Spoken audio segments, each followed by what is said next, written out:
आज हम क्लास 8 का चैप्टर 2 एक्सरसाइज 2.2 करेंगे।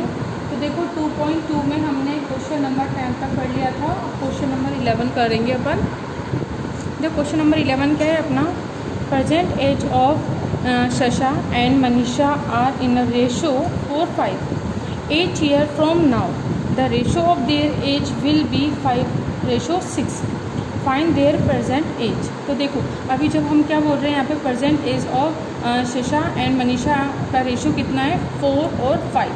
अगर हम क्या करेंगे, इसी के अंदर 8 ईयर और ऐड कर देंगे तो फिर रेशो कितना हो जाएगा, 5:6। तो हमको प्रेजेंट एज फाइंड करनी है। तो इस क्वेश्चन को करते हैं अपन। देखो फर्स्ट ऑफ ऑल आप क्या लिखोगे, प्रेजेंट एज लिखनी है हमें, तो हम क्या लिखते हैं, प्रेजेंट एज। इसको लिखेंगे क्वेश्चन नंबर 11। अब लिखेंगे हम present ages of Shasha and Manisha. ठीक है। अब देखो अगर हम एज एक्स मान लेते हैं तो रेशो फाइंड करेंगे हम, प्रेजेंट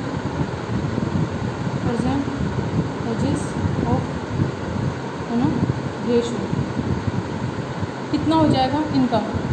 अब देखो यहाँ पे कितना देखा है आपको, ये है 4x और 5x। अपन ऐसे लिख लेंगे, है ना। यानी कि इसने क्या बोला है, देखो मैंने आपको सिंपली बताया, अगर प्रेजेंट एज की बात करते हैं तो x, तो उस तरीके से जब रेशो में फाइंड कर रहे हैं तो present age of ratio Shasha and Manisha is equal to कितना हो जाएगा, 4x रेशो 5x, ये हो जाएगा। तो अब हमें क्या करना है, आफ्टर 8 ईयर। तो इसने क्या बोला है, 8 ईयर फ्रॉम नाउ। तो हम क्या बोलेंगे, आफ्टर 8 ईयर्स एजेस इज, या एजेस आर लिख दो, है ना। कितना हो जाएगा कि अब देखो पहले 4x था, इसमें कितना ऐड हो जाएगा, +8। अब इसके डिवाइड में भी लिख सकते हैं ना अपन, क्योंकि 4x या 5x। अब रेशो को हम क्या लिखते हैं, डिवाइड में भी लिख सकते हैं। तो हम क्या लिख सकते हैं, 5x + 8। अब देखो इसको आप चाहो तो ऐसे भी लिख सकते हो, ठीक है। तो अब देखो, अब हमने क्या बोला कि पहले रेशो ये था, प्रेजेंट एज का रेशो कितना है, ये है। उसके आफ्टर 8 ईयर बाद इनका रेशो कितना हो जाएगा, 8 ईयर बाद। तो देखो इन दोनों रेशो में हम क्या कर देंगे, 8+ कर देंगे। तो जब हम 8+ कर देंगे तो रेशो हमारा कितना हो जाएगा, उसने कितना दे रखा है, 5:6 ये दे रखा है। तो अब हमें इसे सिंपली सॉल्व करना है। तो आप इसको लिखो 4x + 8 bye 5x + 8 is equal to 5/6।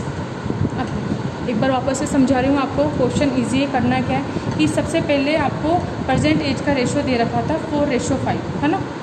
जिसे यहाँ पर मैं आपको समझा रही हूँ कि प्रेजेंट एज है, उसका रेशो कितना है, 4:5 है। तो अब देखो 4:5 है ना, तो पहले हमें कुछ एक्स तो मानना पड़ेगा ना, कि प्रेजेंट एज हमने अगर एक्स ले ली है तो रेशो में कितना हो जाएगा अपना, 4 को x से मल्टीप्लाई करेंगे, 5 को भी x से मल्टीप्लाई करेंगे। तो ऐसे लिखो या ऐसे लिखो, एक ही बात है।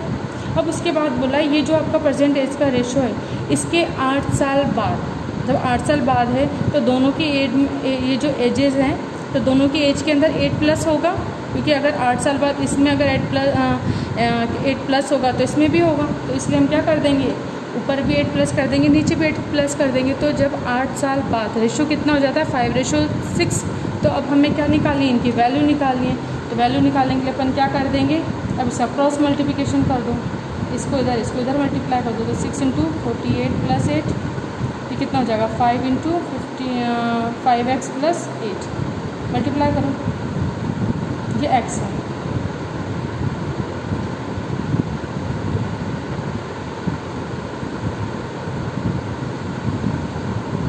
मल्टीप्लाई कर दिया। अब देखो ये 25x है, ये 24x है, x उधर चला जाएगा तो कितना हो जाएगा, 25x - 24x, ये 48 है, ये 40 प्लस में इक्वल किधर आएगा तो माइनस में हो जाएगा, कितना आ जाएगा 8, और ये कितना हो जाएगा x। तो हम क्या बोल सकते हैं, x = 8। तो प्रेजेंट x तो क्या है, x की वैल्यू तो क्या हो गई, 8 हो गई। अब हमें प्रेजेंट एज फाइंड करनी है, तो हम क्या लिखेंगे, प्रेजेंट एज ऑफ शशा कितनी है इसकी, 4x है ना। तो 4x है तो अपन क्या लिख सकते हैं, 4 × x। x की जगह हम क्या लिखेंगे, 8, कितना हो जाएगा 32। फिर हम लिखेंगे प्रेजेंट एज ऑफ मनीषा, इसी कितनी है, 5x। तो 5 × 8 कितना हो जाएगा, 18 ईयर्स, ये 18 ईयर्स की है, ये कितने ईयर्स की है 32 ईयर्स की। तो इस तरीके से हम इनकी एज निकाल लेंगे। तो इस क्वेश्चन को आपको ऐसे करना है, अच्छे से समझ में आ गया होगा ये क्वेश्चन आपको। अब हम करते हैं नेक्स्ट क्वेश्चन। देखो नेक्स्ट क्वेश्चन है अपना क्वेश्चन नंबर अपन 11 कर लिया 12। If one side of a square is increase 5 meters and other side is reduce by 5 meter, a rectangle is formed whose perimeter is 30 meter, find the side of the original square. तो अब इसको अपन question को solve करते हैं। देखो question 12 है। अब इसने क्या बोला कि one side of a square, पहले आपको कोई एक स्क्वायर दे रखा है ना, तो जैसे हमने ये सिर्फ समझाने के लिए बना रही हूँ आपको, है ना, ये आपको बनाना नहीं है, सिर्फ ये समझाने के लिए ताकि आपको क्वेश्चन अच्छे से समझ में आए। अब एक आपको स्क्वायर दे रखा है, इसमें फिर क्या बोला कि one side of a square is increase 5 meter. अगर मानो ये कोई स्क्वायर है, इसकी साइज़ 5 मीटर हमने क्या कर दी, इंक्रीज़ कर दी। तो हमने इधर से इंक्रीज़ कर दी ये साइड, तो ऐसे हो जाएगा। अभी यहाँ से यहाँ तक हो गया, ठीक है। और उसके बाद इसकी जो विड्थ है उसके अंदर से हमने क्या कर दिया है, इसके अदर साइड या फिर अदर साइड बोल दो, एक तरफ से तो 5 मीटर इंक्रीज़ कर दिया और अदर साइड ये जो विड्थ है इधर से हमने क्या कर दिया, रिड्यूस करा है 5 मीटर। तो यहाँ पे 5 मीटर इंक्रीज़ हुआ है, तो यहाँ से हम क्या कर देंगे 5 मीटर, जैसे यहाँ पर आ गया इतना, रिड्यूस कर देंगे इस तरीके से। तो अब आपको क्या फाइंड करना है, फिर ये रेक्टेंगल फॉर्म बन गया ना। देखो इधर से तो इंक्रीज़ हो गया और इधर से डिक्रीज़ हो गया, तो अब क्या बन गया, अब हमारे पास A B C और D ये वाला है ना, ये चीज़ मिल गई। इसके बाद फिर इसने क्वेश्चन में बोला है आपको कि आपको रेक्टेंगल फॉर्म मिलेगा। अब इस रेक्टेंगल का पेरीमीटर कितना दे रखा है, 13 मीटर। तो अब आपको क्या फाइंड करनी है कि find the side of the original square. तो ओरिजिनल स्क्वायर जो था ना हमारा, ये इसकी आपको साइड फाइंड करनी है। तो देखो अगर हम क्या बोल रहे हैं, इसकी साइड को x बोल देते हैं, है ना। जैसे अगर ये x है तो इसमें प्लस हुआ ना 5, तो ये कितनी हो जाएगी, x + 5 होगी ना। उसी तरीके से अब देखो स्क्वायर की साइड x है, तो ये भी कितना होगा अपना, यहाँ से यहाँ तक x होगा। अब उसके अंदर से अपन ने 5 यहाँ पर क्या कर दिया है, डिक्रीज़ कर दिया है। तो यहाँ तो हमने प्लस कर दिया, यहाँ डिक्रीज़ कर दिया। तो अगर हम साइड की बात करें, है ना, तो स्क्वायर हम क्या मानेंगे, let the square side is equal to x। अब इसके बाद हमने क्या बोला है, इंक्रीज बाय 5 मीटर। तो हम क्या बोलेंगे, one side of a square is increase by 5 meters. तो 5 मीटर इंक्रीज हो जाएगी, तो कितनी हो जाएगी अपनी, x + 5 ये हो जाएगी, है ना। उसके बाद अब अदर साइड की बात करते हैं। अदर साइड, उसको हम क्या कर रहे हैं, रिड्यूस कर रहे हैं, रिड्यूस बाय 5 मीटर्स। तो ये कितनी हो जाएगी अपनी, x - 5 हो गई ना, x + 5 x - 5, इसको 1 और इसको 2, इस तरीके से लिख लो। इसके बाद अब हमें क्या दे रखा है, पेरीमीटर दे रखा है और फिर रेक्टेंगल। तो हम क्या लिख सकते हैं, पेरीमीटर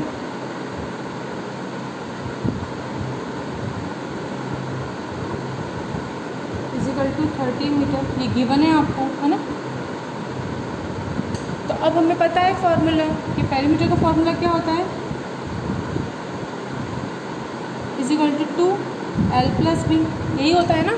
तो अब देखो, अब जो हमारा स्क्वायर था तो वो किस में कन्वर्ट हो गया, रेक्टेंगल में कन्वर्ट हो गया है। तो रेक्टेंगल में कन्वर्ट हो गया तो L x + 5 हो जाएगा और B हमारे क्या हो जाएगा, x - 5।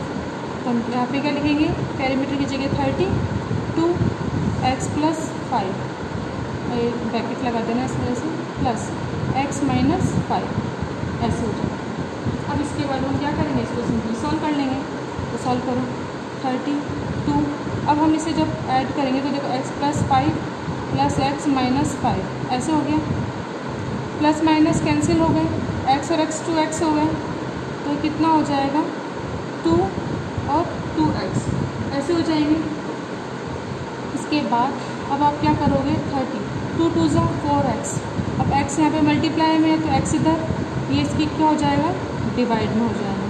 अब हम x की वैल्यू निकालेंगे तो क्या हो जाएगा, 2 से कट करो, 2 2 = 4, 2 1 = 2, 2 5 = 10। अभी x की वैल्यू कितने की, 15/2, इसको कट कर दो, कितना हो जाएगा 7.5 आ जाएगा ना मीटर। तो x की वैल्यू अपनी कितनी आ गई, 7.5।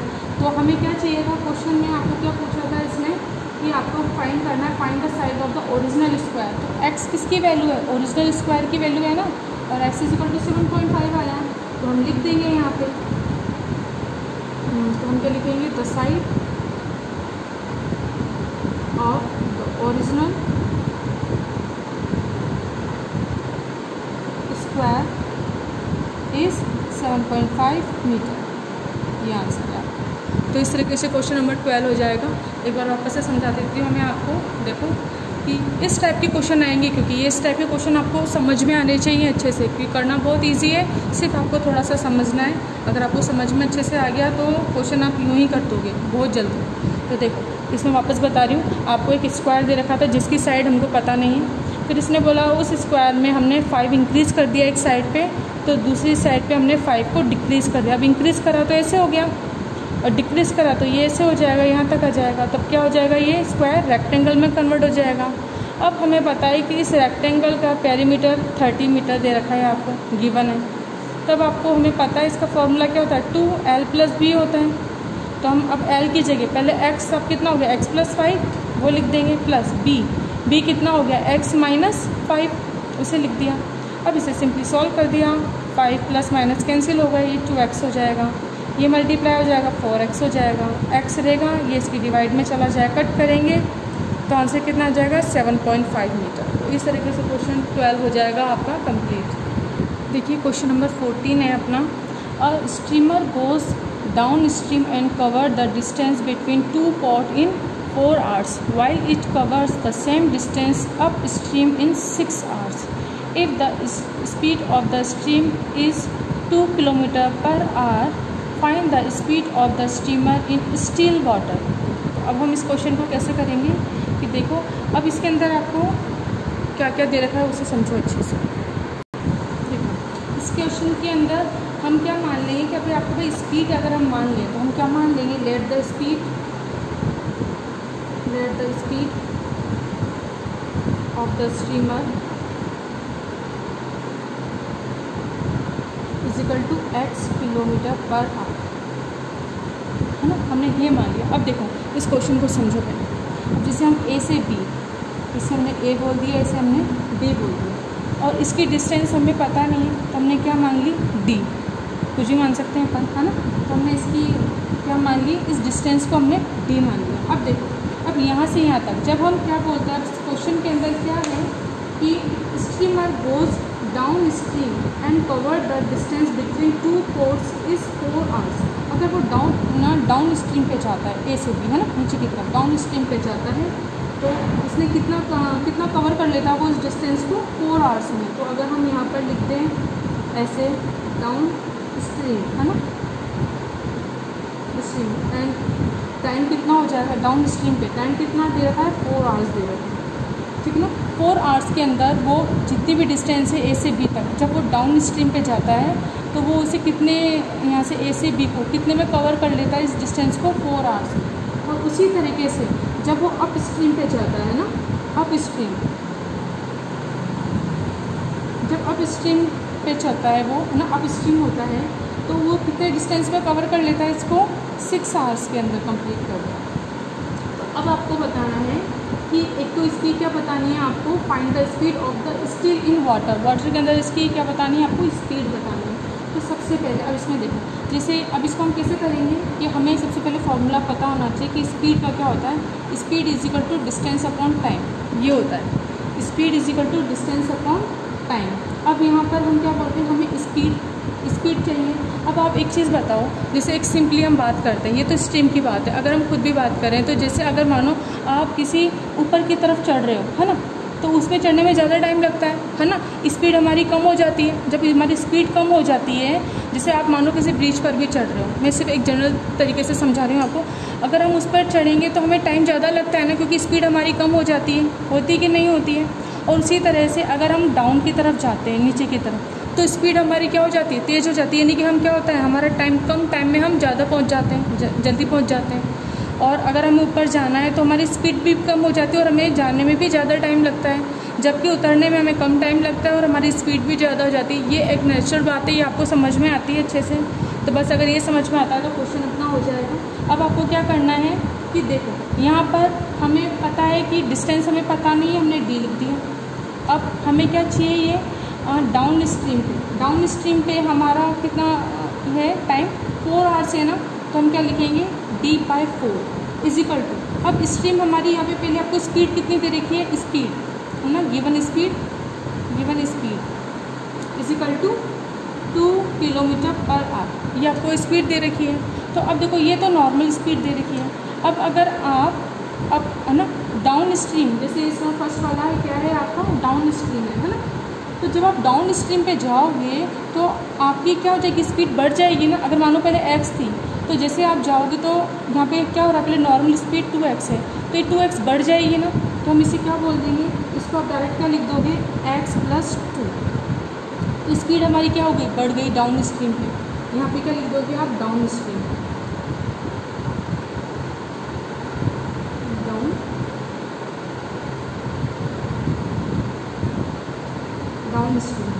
ठीक है ना। तो क्या है, स्टीमर गोज डाउन स्ट्रीम, तो स्पीड इज कितना हो जाएगा अपना ये, तो मैंने इसे शॉर्ट में लिख दिया ऐसे। अब इसको आप सॉल्व करोगे तो कितना हो जाएगा, d = 4x + 8, इसका ऐसे मल्टीप्लाई करके इसको इक्वेशन 1 लिख दो। इसके बाद अब सेकेंड है अप स्ट्रीम की अगर हम बात करते हैं तो वही डिस्टेंस तो उतना ही है। अब इसके बाद इसमें आवर्स कितने लग रहे हैं, 6। अब देखो अगर हम ऊपर की तरफ चल रहे हैं, अप स्ट्रीम है तो हमारी स्पीड क्या हो जाएगी, कम हो जाएगी ना, कम होगी। तो अगर मानो x थी तो उसमें 2 कम कर देंगे अपन, तो ये -2 कर देंगे।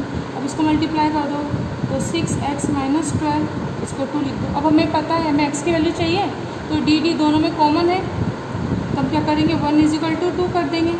तो हम क्या करेंगे 6x - 12 = 4x + 8, इस तरीके से। अब ये 4 इधर आ जाएगा तो 6x - 4x, और ये कितना हो जाएगा 8 + 12, ये माइनस का उधर जाके प्लस हो जाएगा, ये 2x आ जाएंगे, उधर कितना आ जाएगा 20। तो x की वैल्यू अपने पास कितनी आ गई 10 है ना, 20/2 करना आप, तो आपकी वैल्यू कितनी आ जाएगी 10 आ जाएगी। तो हम क्या बोलेंगे x यानी कितना है अपना 10 km/h। तो अब देखो वापस से कि इसने क्या पूछा, find the speed of the steamer in still water, तो हम क्या करेंगे 10 km/h, the speed of the steamer is in still water.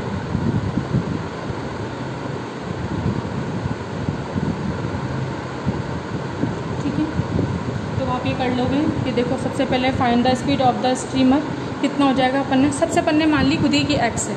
उसके बाद इस क्वेश्चन के अंदर आपको क्या गिवन था कि the speed of the streamer, stream मतलब जो स्ट्रीम है ना उसकी, देखो स्ट्रीमर की तो कितनी हो गई x, जैसे एक तरीके से समझो जैसे लहरें हैं है ना, उसमें लहर है तो लहर पे जैसे हम चढ़ते हैं तो एक तो पानी का वेग है ना, पानी की जो भी ना वेलोसिटी है वो, और एक आप जिससे जा रहे हो उससे है ना, तो एक ही डायरेक्शन में दोनों जाएंगे। जैसे पानी भी मानो ऐसे बह रहा है ना, और उस पर आप अपनी बोट लेके ऐसे जा रहे हो तो वो भी, तो आपकी स्पीड और इसकी स्पीड अगर आप मानो इसके साथ ही फ्लो में जाओगे तो प्लस हो जाएगी, और अगर आप डाउन में जाओगे ठीक है तो प्लस हो जाएगी, और अप पे जाओगे तो क्या हो जाएगी माइनस।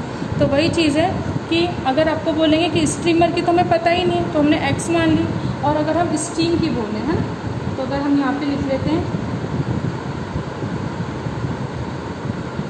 स्ट्रीम स्पीड = 2 km/h, तो ये स्ट्रीम की है और स्ट्रीमर की हमने x मान ली। अब हमें पता है सिंपली इसमें ज़्यादा मतलब लैंग्वेज लिखने की ज़रूरत नहीं है, आप सिंपली कर देना ताकि आप इजीली समझ सको। तो x = d/t कर दिया।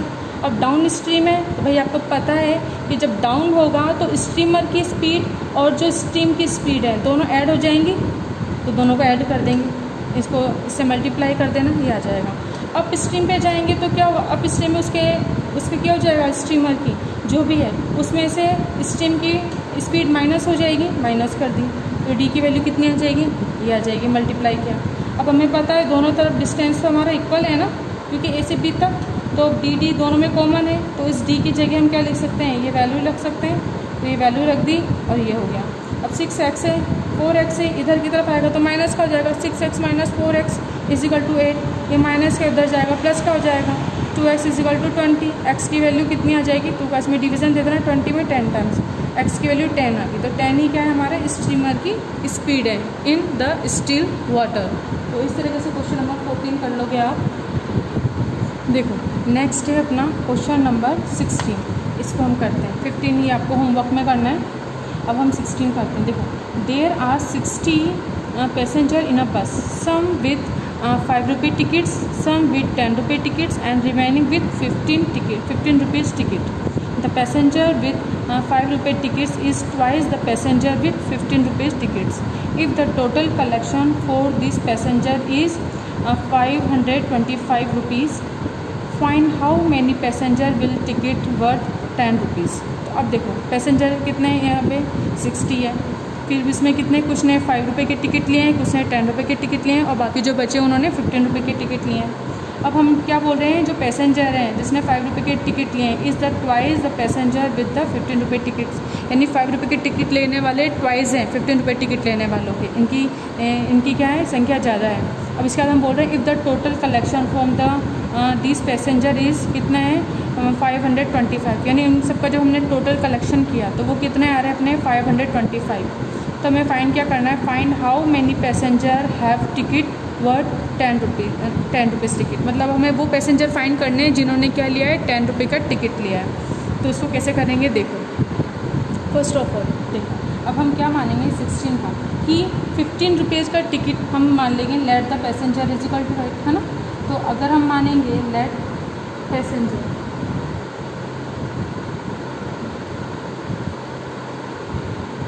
इक्वल टू एक्स, हमने एक्स मान ली। अब देखो अगर हम बात करें कितने 15 रुपये की टिकट्स के कितने पैसेंजर हैं अगर एक्स, और 5 रुपये टिकट्स के कितने पैसेंजर हैं अगर हम बात करें तो ट्वाइस एक्स। क्योंकि देखो मैं डायरेक्ट ज़्यादा लैंग्वेज नहीं लिख रही, आपको इजीली समझा रही हूँ, ठीक है, वरना लैंग्वेज लेके ये काफ़ी बड़ा हो जाता है, तो इसलिए मैं सिर्फ सिंपली समझा रही हूँ आपको कि अगर पैसेंजर एक्स हैं तो हमने क्या बोला 15 रुपये की टिकट लिए तो वो पैसेंजर एक्स हैं। तो हमने ये भी बोला है कि 5 रुपये के टिकट लेने वाले पैसेंजर 15 रुपये के टिकट लेने वाले पैसेंजर से ट्वाइस हैं, 2 ज़्यादा हैं, है ना। तो इसलिए हम इसका क्या कर देंगे 2x कर देंगे। इसके बाद अब हमें क्या करना है कि आपको टोटल पैसेंजर पता है, टोटल पैसेंजर कितने हैं 60 हैं। तो देखो हमारे पास टोटल 3 टिकट है, एक तो 5 रुपये का, एक 10 का और एक 15 का। तो हमें 2 के टिकट पता है तो 10 का अपन फाइंड कर सकते हैं कि 10 रुपये के टिकट के पैसेंजर कितने हो जाएंगे कि टोटल पैसेंजर तो अपने 60 हैं, उसमें से 15 रुपये की टिकट और 5 रुपये टिकट के पैसेंजर को हम क्या कर देंगे माइनस कर देंगे, तो 2x प्लस x कर देंगे। तो ये कितना आ जाएगा आपका 60 माइनस 3x। तो ये कितने पैसेंजर हो गए जिनके पास क्या है 10 रुपये का टिकट है, ये हो गया। अब इसके बाद हमें टोटल कलेक्शन भी पता है कि टोटल कलेक्शन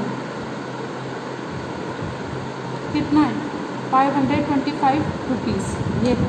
तो अब हमें कैसे फाइंड करेंगे हम कि देखो कि अगर यहाँ तो ये पैसेंजर है, अब अगर हमें बात करनी है रुपीज़ की तो हम क्या बात करेंगे कि 15 रुपीज़ के जिसने 15 रुपीज़ लिए हैं, है ना, मतलब एक टिकट कितने का 15 रुपीज़ का, तो 15 रुपये की टिकट वाले टोटल कितने पैसेंजर हैं तो x हैं। तो अगर हम इनका करें कि इनको मतलब जिन्होंने 15 रुपीज़ लिए हैं वो x हैं, तो जब हम x का 15 से मल्टीप्लाई करेंगे तो हमारे पास क्या आ जाएगा अमाउंट आ जाएगा ना। जैसे मानो कि अगर जैसे हम बोलें कि 10 रुपये कितने लिए हैं, जैसे 10 रुपये हैं हमारे पास, है ना, और हमने बोला 10 रुपये हमने 3 लोगों को दिए, है ना, 10 रुपये हमने क्या लिए 3 लोगों को दिए, तो हमारे पास टोटल हमने कितने रुपए दिए तो 30 रुपये दिए ना 3 × 10 यानी 30, तो 30 रुपीज़ हमने दिए। उसी तरीके से यहाँ पर है कि एक पैसेंजर ने कितने रुपए दिए 15 रुपये दिए हैं, तो x पैसेंजर ने कितने दिए 15 × x हो जाएगा, तो 15 × x क्या हो जाएगा वो अमाउंट आ जाएगा। तो हम डायरेक्ट मल्टीप्लाई कर देते हैं, है ना, तो कितना हो जाएगा अगर हम अमाउंट की बात करें, अमाउंट, है ना, तो अमाउंट की अगर हम बात करें तो अमाउंट कितना हो जाएगा इसका 15x, है ना, और प्लस अब इसका भी अमाउंट अगर यहाँ पे डायरेक्ट ही लेना बोले से, तो आप अगर आप अमाउंट की बात करते हो तो ये कितना हो जाएगा 15x, और इसके अमाउंट की अगर बात करेंगे हम अमाउंट, इसको मैं डायरेक्ट इसलिए लिख रही हूँ ताकि देखो 5 × 2x, तो कितना हो जाएगा ये इसको हटा दो, ये सब रफ था समझाने के लिए था आपको 10x, तो ये कितना हो जाएगा 15x 10x प्लस, अब देखो 10 का करना है तो 10 का कितना है 10 इंटू कितना हो जाएगा 60 माइनस 3x, क्योंकि इसका भी अमाउंट कितना हो जाएगा, अगर हम अमाउंट की बात करें तो 10 इंटू 60 माइनस 3x। तो हमने ये कर दिया। अब हमने सारे अमाउंट को ऐड कर दिया तो हमारे पास टोटल अमाउंट कितना है 525 है ना, ये आ जाएगा। इसके बाद अब हमें क्या करना है, इसको सिंपली सॉल्व करना है, तो सॉल्व कर दीजिए 15x प्लस 10x प्लस 100 का 60 से मल्टीप्लाई हो जाएगा 600 माइनस 30x इजिकल टू 525, ये आ जाएगा। अब x ये दोनों कितने हो जाएंगे प्लस कितना हो जाएगा 25x माइनस के 30x, ऐसे कर देना आप, है ना। और अब आप क्या करोगे कि देखो ये हो गया। अब हम इसको प्लस 600 इजिकल टू 525 हमने ऐसे लिख दिया। अब देखो इसमें से इसको माइनस करेंगे तो माइनस के 5x आ जाएंगे प्लस 600 इजिकल टू 525। अभी माइनस के है ना, इसको उधर की तरफ भेज दो, ये प्लस के हो जाएंगे 5x। अब यहाँ पे 600 है, ये प्लस का इक्वल की तरह आएगा तो क्या हो जाएगा माइनस का हो जाएगा, तो हमने ऐसे लिख दिया। अब इसमें से इसको माइनस करोगे तो क्या बचेगा आपका 75 5x। अब x को अगर यहाँ पे रखेंगे तो 75/5 हो जाएगा, कट कर दो तो कितना जाएगा 50x। तो x की वैल्यू आपकी कितनी आ जाएगी, x की वैल्यू आपकी आ जाएगी 50, तो 50 हो गई। अब हमें क्या करना है 10 रुपीज़ के पैसेंजर फाइंड करने हैं, नंबर ऑफ 10 रुपीज़ पैसेंजर कितना हो जाएगा। अब अपना देखो ये कितना था, कितने पैसेंजर थे, ये तो पैसेंजर है ना, कितने पैसेंजर है 60 माइनस 3x, तो 60 माइनस 3 इंटू एक्स की जगह 15 कर दोगे आप, तो 60 माइनस मल्टीप्लाई करो कितनी जाएगा 45, माइनस करो कितना जाएगा 15, तो 15 पैसेंजर हो जाएंगे जिन्होंने क्या लिया है 10 रुपये का टिकट लिया है। तो यह क्वेश्चन आपको अच्छे से समझ में आया होगा। तो इस तरह से क्वेश्चन नंबर 6 कर लिया। एक बार वापस से समझा देती हूँ। देखो पैसेंजर x मान लिए अपन ने, अब हमें क्या करना है, जिन्होंने ना 15 रुपये का टिकट लिया था, 15 रुपये का टिकट लिया था वो x पैसेंजर है। 5 रुपये के टिकट वाले कितने हैं, इसके 2x हैं गिवन द क्वेश्चन। अगर अब हम इसके डायरेक्ट अमाउंट की बात करें तो अमाउंट कितना हो जाएगा इनको मल्टीप्लाई कर देंगे, इतना आ जाएगा। 15 रुपये की टिकट का अमाउंट कितना हो जाएगा 15x, और ये कितना हो जाएगा 10x। टोटल पैसेंजर कितने 60, तो 10 रुपये की टिकट के कितने हो जाएंगे 60 पैसेंजर में से इन दोनों के पैसेंजर को माइनस कर देंगे, तो बाकी के बचे हुए 10 रुपये के टिकट के आ जाएंगे ना, तो ये आ गए हमारे पास। इसका अमाउंट की अगर हम बात करेंगे तो इससे मल्टीप्लाई कर देंगे, ये आ जाएगा। अब इसके बाद देखो टोटल कलेक्शन हमारे पास ये दे रखा है 525। अब हम अमाउंट की बात करते हैं, अगर टोटल अमाउंट, तो टोटल अमाउंट यहाँ पर कितना हो जाएगा टोटल अमाउंट, तो देखो इन सब का तीनों टिकट का कलेक्शन अपन कर लेंगे, तो 15x plus 10x plus 60 minus 3x इन सबको प्लस कर लेंगे, है ना, और इनके अमाउंट को प्लस करेंगे। ये तो पैसेंजर है और ये हमारे अमाउंट है और ये भी हमारा अमाउंट है, तो अमाउंट प्लस करेंगे तो इतना आ जाएगा, तो हमने लिख दिया। अब इसको सिंपली सॉल्व कर लिया है, इसको मल्टीप्लाई कर दिया, फिर हमने क्या कर दिया प्लस 25 एज इट इज़ लिख दिया, फिर इसमें -5 कर दिया और इसको एज इट इज़ लिख दिया। अभी माइनस का इक्वल किधर कर दिया प्लस का हो गया 600, इसको माइनस का कर दिया 75 आ गया, 5 का डिवीज़न करके 15 आ गया, तो x की वैल्यू 15 हो गई। अब हमें तो सिर्फ क्वेश्चन में इसने क्या पूछा है 10 रुपीज़ पैसेंजर कितने होंगे, है ना, जिन्होंने 10 रुपीज़ का टिकट लिया। तो हम क्या करेंगे 60 माइनस 3x, x की जगह 15 वैल्यू रख दो, कैलकुलेशन सॉल्व करो, सिंप्लीफिकेशन करेंगे, कितना आ जाएगा 15 पैसेंजर आ जाएंगे। तो इस तरह से क्वेश्चन नंबर 16 हो जाएगा। 17 और 18 आपको होमवर्क में करना है। अगर इसमें आपको कोई प्रॉब्लम आती है तो आप मुझसे पूछ सकते हो। तो इस तरीके से आज हमारी एक्सरसाइज कंप्लीट हो गई है और हमारा चैप्टर भी कंप्लीट हो गया है, चैप्टर 2। इसके बाद कल डाउट क्लास है, उसमें आप इसके मुझसे डाउट पूछेंगे पहले, तो है ना, जब तक चैप्टर 2 के पहले अपन डाउट क्लियर करेंगे उसके बाद अपन नेक्स्ट चैप्टर को आगे पढ़ेंगे। तो आज का वीडियो अपन यहीं पे कंप्लीट करते हैं। Thank you.